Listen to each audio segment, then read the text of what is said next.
G'day and welcome to the Bloody Aussie Battler podcast with your host and fellow battler, Mike Holt. The Bloody Aussie Battler brings you news, views and interviews as we discuss what the liars, thieves, criminals and traitors have been doing to our country and to Western democracies around the world. My guests discuss important issues and explain why and how it's time to drain the billabong to bring back decent, lawful, moral government that will serve we, the people of the Commonwealth of Australia. Join us now on the Bloody Aussie Battler.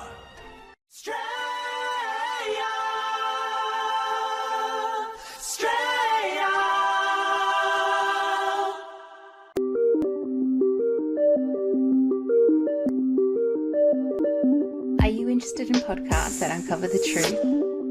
Tune into Widdershins podcast. Straight from science fiction, we uncover the technologies being developed right under our noses. We bring to you the world's leading scientists, engineers and experts to discover just how far away these things really are from becoming our reality. www.widdershinspodcast.com.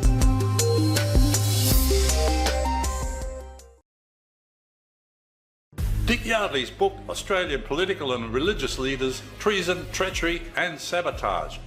Dick exposes how Whitlam, Hawke, Keating, Goss, Rudd and all the other Fabians have destroyed our manufacturing and agriculture.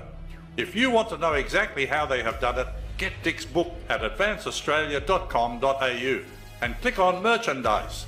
Knowledge is power. Get the power to fight the corruption today.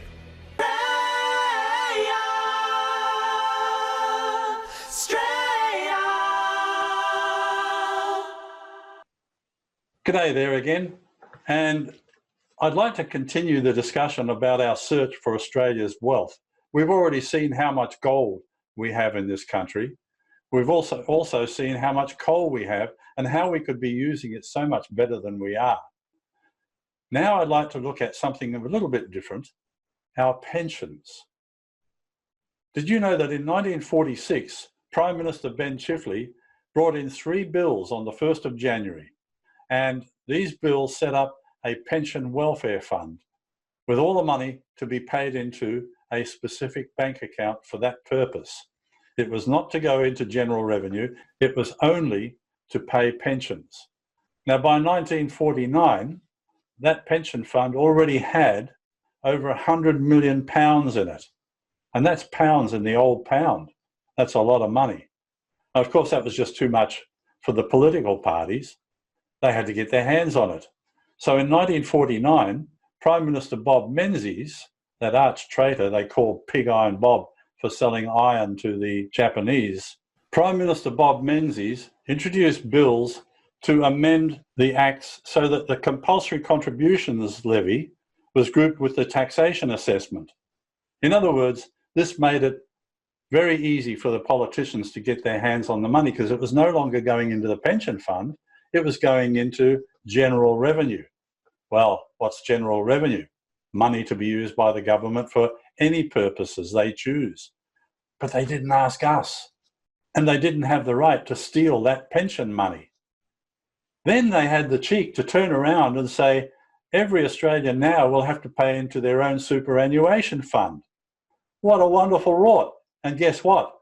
We are still paying 7.5% of our salaries or income every time we get paid to go into that pension fund.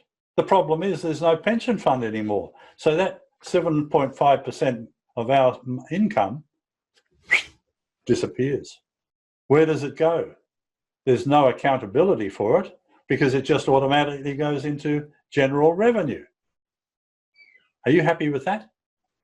The next money grab on our money was led by Bob Hawke. You remember Bob Hawke, right? The drunken loudmouth philanderer, the union enforcer, the man who'd drink beer but wouldn't run the country. Yeah, that one. Anyway, he came along and introduced the income and asset tests, which effectively denied millions of Australians their birthright from their pension fund. So the question now is, why do we keep on electing these political party criminals to government so that they can steal even more from us. It just doesn't make sense. If you're banging your head against a brick wall and it begins to hurt, you stop. And yet these politicians are hurting us so badly and giving us nothing worthwhile in return. It really is time to stop voting for these fools. In fact, it's probably time for us to get out there and start arresting them under English common law, which we do have a right to do. But until Australians grow a backbone, here I sit telling you what's wrong, telling you how you can do something about it. What are you going to do? It's up to you, Australians, every single one of you. Are you going to stand up? Are you going to say no? Are you going to get rid of these political party bandits so that we can get back to a decent government under the Constitution, English common law, and the will of the people? That's what we need. If you're enjoying the Bloody Aussie Battler podcast, please consider donating to help keep us going. You can donate just once or make it a monthly donation. Any amount is welcome. To donate, go to our website at www.thebloodyausiebattler.com and click on Donate.